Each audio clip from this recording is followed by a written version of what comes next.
Hi everyone, bright career official YouTube channel में आप लोग का स्वागत है। तो साथियों, आज से हम लोग पढ़ेंगे स्पार्क का न्यू वाला जो सेट आया है बिहार एसएससी थर्ड सीजीएल का, उसी को आज से हम लोग इस वीडियो क्लास में पढ़ेंगे। और ये स्टार्ट करने का हमारा एक ही मकसद है कि कम्युनिटी पर एक तो पोस्ट डाले थे कि एसएससी जीडी का जो आया प्लेटफॉर्म वाला बुक वो वाला पढ़ाएं, या ये जो बिहार एसएससी सीजीएल का आया है थर्ड वाला, ये स्पार्क वाला, उसको पढ़ाएं। तो बहुत सारे लोगों ने वोट जो किया है वो स्पार्क वाला को किया है। तो आप ही लोग के डिमांड पर ये वीडियो स्टार्ट कर रहे हैं, ठीक है।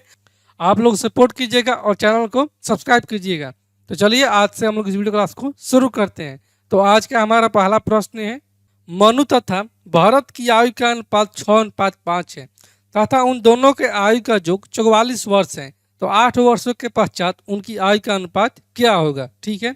जैसे मनु और भरत है तो एम फॉर मनु हो जाएगा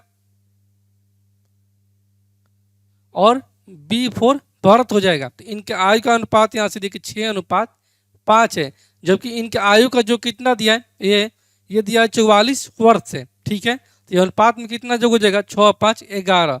11 का मान दिया है 44, तो एक का मान हो जाएगा 11 चौक 44। तब पूछा यहाँ से कि 8 वर्षों के पश्चात उनकी आयु का अनुपात कितना होगा।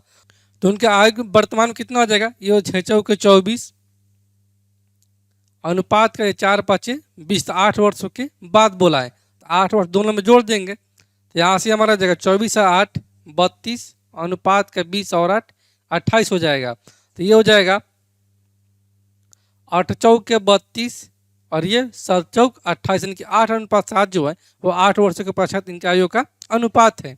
इसलिए ऑप्शन नंबर यहाँ से सी जो है वो हमारा राइट आंसर हो जाएगा। अगले प्रश्न को देखते हैं। अगला प्रश्न है कि किसी क्षेत्र के 40% व्यक्ति मधुमेह से पीड़ित हैं और 25% मिर्गी से पीड़ित हैं तथा 10% दोनों से पीड़ित है, तो कितने प्रतिशत लोग किसी भी बीमारी से पीड़ित नहीं है, ठीक है। तो यहाँ पर इसको बनाएंगे हम लोग वेन डायग्राम से। तो वेन डायग्राम क्या कहता है, यहाँ से एक हो गया हमारा, फिर यहाँ से ये 2 हो गया, जिसमें कि यहाँ से कितने रोग 2 एक तो मधुमेह और दूसरा यहाँ से कौन सा है, मिर्गी है, ठीक है। तो मान लेते कि टोटल जो लोग है वो कितना है, टोटल यहाँ से ये 100 है, जिसमें कि यहाँ से दिए कि 40% लोग मधुमेह से पीड़ित है, ठीक है। और ये 10% जो है वो दोनों पीड़ित है, तो यहाँ से कॉमन वाला ये वाला हो जाएगा, ठीक है। तो इसमें दोनों हो जाएगा। तो ये कितना है पीड़ित, इसमें है 10%, इनकी 100 का 10% 10 हो जाएगा। तो यहाँ से हो जाएगा 10, जिसमें कि ऐसे मधुमेह में कितने हैं, मधुमेह में 40%, यानी कि 100 का 40% 40 हो जाएगा, जिसमें कि 10 यहाँ पर है। तो ये केवल मधुमेह में कितने पीड़ित व्यक्ति है, इसमें 30, तभी तो 30 और 10 40 हो जाएगा। जबकि मिर्गी में कितने हैं व्यक्ति, यहाँ से 25% व्यक्ति जो है वो मिर्गी से पीड़ित है। यहाँ से 100 का 25% कितना हो जाएगा, 25 हो जाएगा, जिसमें कि 10 यहाँ पर हो जाएगा। तो केवल मिर्गी में कितने हो जाएंगे, ये हो जाएंगे 15। तो टोटल कितना हो जाएंगे पीड़ित रोग से, ये हो जाएंगे 30 प्लस का 10, 40 5 45, 45 और 10 55 हो जाएगा, यानी कि टोटल जो व्यक्ति हो जाएंगे रोग से ग्रसित वो हो जाएंगे 55%। तो बिना रोग के कितने आए, तो बिना रोग के यहाँ से हो जाएगा, बिना किसी रोग से पीड़ित व्यक्ति 100 माइनस का 55 यानी कि 45, यहाँ से हमारा राइट आंसर हो जाएगा। इसलिए ऑप्शन नंबर यहाँ से डी जो है वो हमारा राइट आंसर हो जाएगा। अगले प्रश्न को देखते हैं। अगला प्रश्न है कि 20% छूट पर किसी इलेक्ट्रॉनिक ऑर्गेनाइजर की कीमत 100 रुपये है, तो इसकी वास्तविक कीमत क्या है, ठीक है।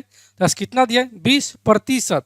तो 20% का मान कितना होता है, 20% का जो मान होता है वो होता है 1/5, जिसमें क्या आती है कि 20% की छूट पर, यानी कोई वस्तु 5 पता, ठीक है, जिसमें कि 1 रुपये इसको छूट दिया जा रहा है। तो कितना इसका हो जा रहा है सेलिंग प्राइस, यह 5 में से 1 जाएगा, इनकी 5 माइनस करेगा, इनकी 4 हो जाएगा। और इसी 4 का मान कितना दिया प्रश्न में, यह है जो है यह कीमत 100 रुपया है, कि 4 बराबर में दिया है 100 रुपया, तो 1 बराबर में हो जाएगा ये 25 चौके 100। तो पूछा यहाँ से तो इसकी वास्तविक कीमत क्या है, तो वास्तविक कीमत कितना माने 5 माने, यहाँ से 5 बराबर में हो जाएगा 25 5 125 रुपया जो है वो इसका वास्तविक कीमत है। इसलिए ऑप्शन नंबर यहाँ से ए जो है वो हमारा राइट आंसर हो जाएगा।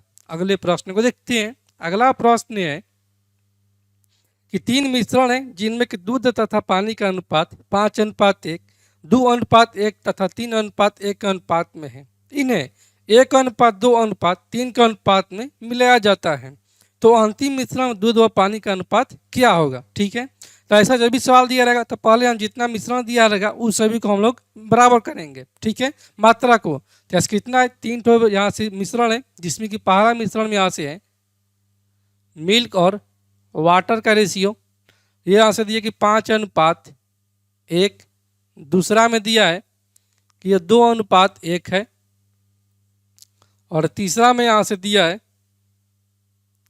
कि 3:1 है।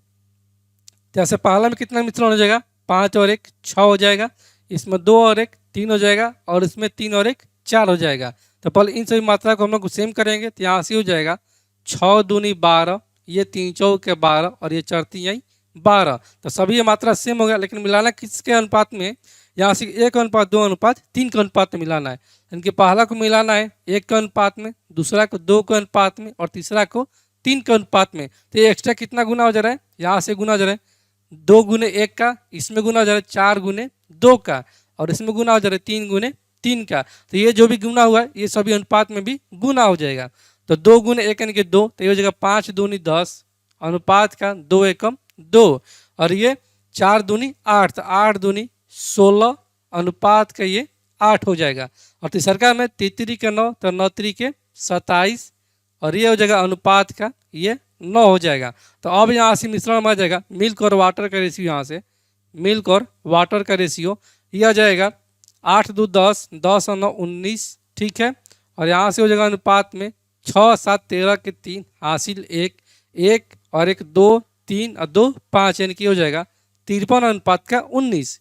इसलिए ऑप्शन यहाँ से डी जो है वो हमारा राइट आंसर हो जाएगा, कि इनमें से कोई भी नहीं।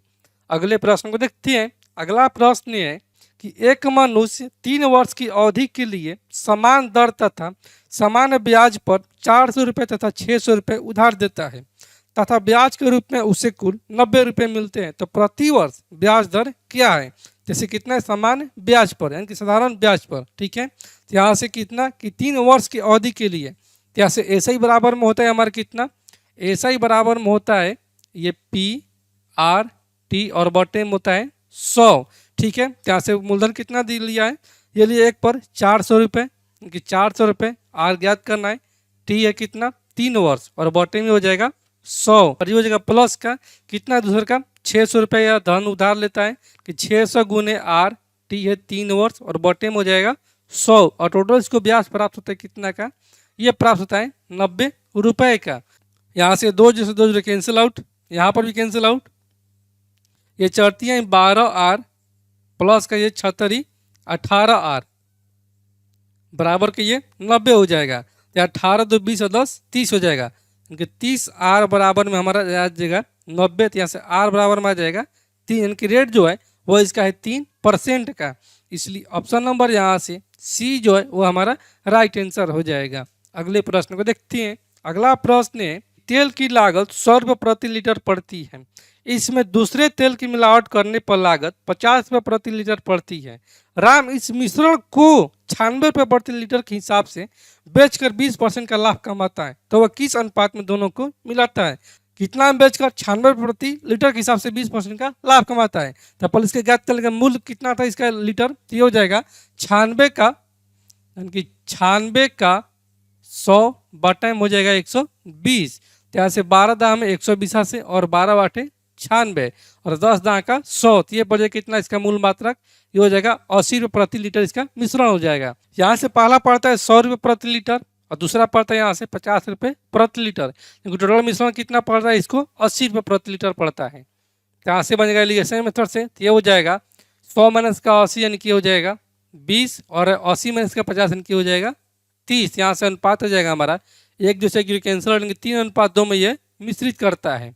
ठीक है, इसलिए ऑप्शन नंबर यहाँ से डी जो है वो हमारा राइट आंसर हो जाएगा। अगला प्रश्न है कि निम्नलिखित 3 सूचनाओं पर विचार करें।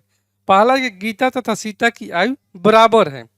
गीता, रीना तथा सीता की कुल आयु 88 वर्ष है।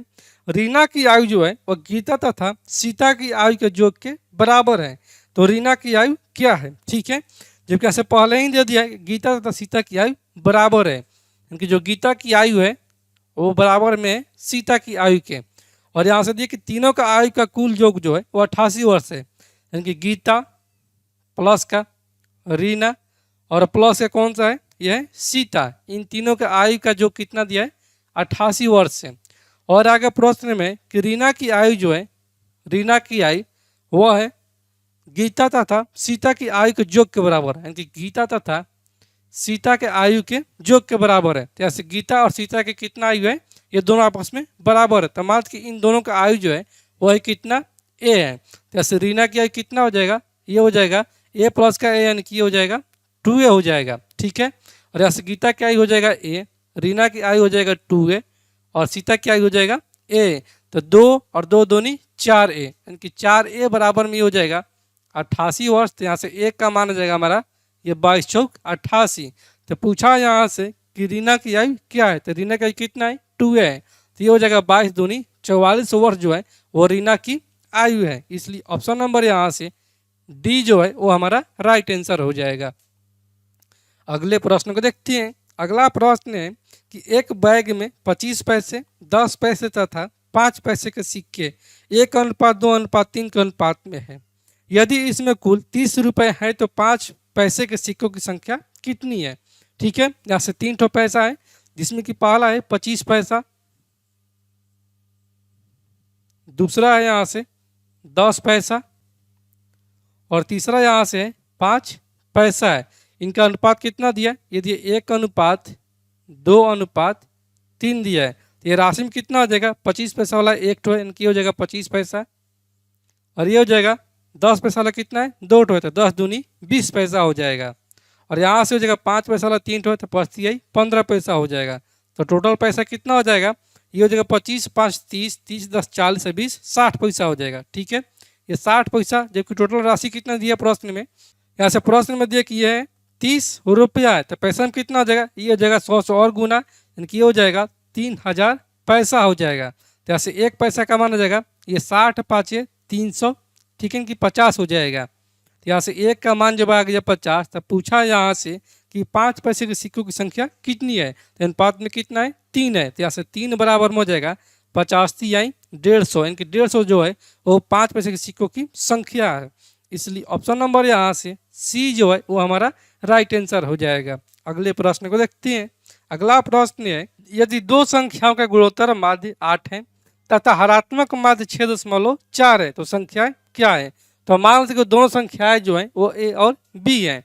तो जब दोनों संख्याएं ए और बी हो जाएगा तो ऐसे कितना पारा दिया है कि गुणोत्तर माध्य। तो गुणोत्तर माध्य जो होता है दो संख्याओं का गुणोत्तर माध्य वह होता है दोनों संख्या गुणनफल का रूट होता है। ठीक है, क्या हो जाएगा अंडर रूट का ए बी। तो गुणोत्तर माध्य कितना दिया, ये दिया कि ये 8 है, तो 8 बराबर में हो जाएगा ये अंडर रूट का ए बी। तो यहाँ से ए बी का मान हमारा कितना है, ये हो जाएगा रूट है इधर हो जाएगा स्क्वायर में, 8 का स्क्वायर 64 हो जाएगा। और फिर आगे कि हरात्मक माध्य 6.4 है। तो दो संख्या का जो हरात्मक माध्य होता है, हरात्मक माध्य दोनों संख्याओं का गुणनफल का 2 गुना, यानी 2ab और बॉटम दोनों संख्याओं का योग होता है, यानी a प्लस का b होता है। जैसे हरात्मक माध्य दिया है कि ये 6.4 है, 6.4 बराबर में हो जाएगा 2ab का मान कितना है 64 है और बॉटम में हो जाएगा ये a प्लस का b हो जाएगा। तो यहाँ से हमारा आ जाएगा ये बॉटम में हो जाएगा कितना 10 दशमलव कैंसिल आउट हो जाएगा और ये 64 से 64 कैंसिल आउट और ये 10 दूनी 20, यानी a प्लस बी का मान यहाँ से हमारा कितना 20 आ गया और यहाँ पर ए बी का मान 64। तो यहाँ पर कौन सा हम ए और बी का मान रखेंगे जो हमारा गुना करने पर 64 आ जाए और जोड़ने पर 20 आ जाए। तो एक ही तो संख्या हमारा बचता है कितना 16 चौके 64 होता है और 16 4 20 होता है, यानी कि यहाँ से हो जाएगा 16 और 4 का गुणनफल हो जाएगा। तो संख्या कितना हो जाएगा, तो यहाँ से ए और बी यानी कि दो संख्या जो हो जाएगा वो 16 और 4 हो जाएगा। इसलिए ऑप्शन नंबर यहाँ से बी जो है वो हमारा राइट आंसर हो जाएगा। तो साथियों ये रहा आज का पहला सेट का चुनिंदा प्रश्नों के हल। ठीक है, तो आप लोग बताइए कि आप लोग को ये वीडियो कैसा लगा और आपने अभी तक इस चैनल को सब्सक्राइब नहीं किया है तो आप लोग इस चैनल को सब्सक्राइब कीजिएगा, लाइक कीजिएगा और वीडियो को ज़्यादा से ज़्यादा शेयर कीजिएगा।